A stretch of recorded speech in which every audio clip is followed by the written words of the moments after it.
നീ എന്തിനാ ഇങ്ങനെ മുട്ട കഴിക്കുന്നത്? നിനക്ക് കൊളസ്ട്രോൾ വരും. എന്റെ അച്ഛനെ കൊളസ്ട്രോൾ ഉള്ളത് കൊണ്ട് ഇപ്പൊ മുട്ടയൊക്കെ കഴിക്കുന്നത് നിർത്തിയിരിക്കുക. നിന്റെ അച്ഛന് ഏത് കൊളസ്ട്രോളാണ് കൂടുതൽ?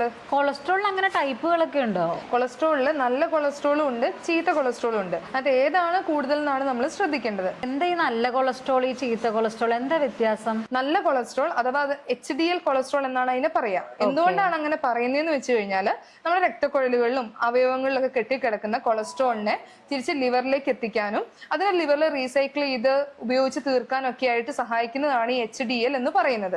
ഈ ചീത്ത കൊളസ്ട്രോൾ അഥവാ LDL കൊളസ്ട്രോൾ എന്ന് പറയും.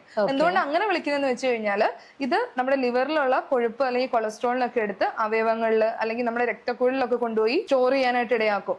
അങ്ങനെയാണ് രക്തക്കുഴൽ ചുരുങ്ങാനായിട്ട് ഹാർട്ട് ഇഷ്യൂസിലേക്കൊക്കെ പോകാനുള്ള ഒരു ടെൻഡൻസി ഉണ്ട്. അതുകൊണ്ടാണ് എല്ലാവരും ഇതിനെ ചീത്ത കൊളസ്ട്രോൾ എന്ന് വിളിക്കുന്നത്. യഥാർത്ഥത്തില് അത് ചീത്ത കൊളസ്ട്രോൾ എന്ന് പറഞ്ഞാലും ഒത്തിരി ഉപയോഗങ്ങളുള്ള ഒന്നാണ് അത്. കൊളസ്ട്രോൾ നമ്മുടെ ശരീരത്തിൽ ഹോർമോൺ ഉണ്ടാക്കാനായിട്ട്, നമ്മുടെ കോശങ്ങളുടെ ഭിത്തി ഉണ്ടാക്കാനൊക്കെ കൊളസ്ട്രോൾ ആവശ്യമാണ്.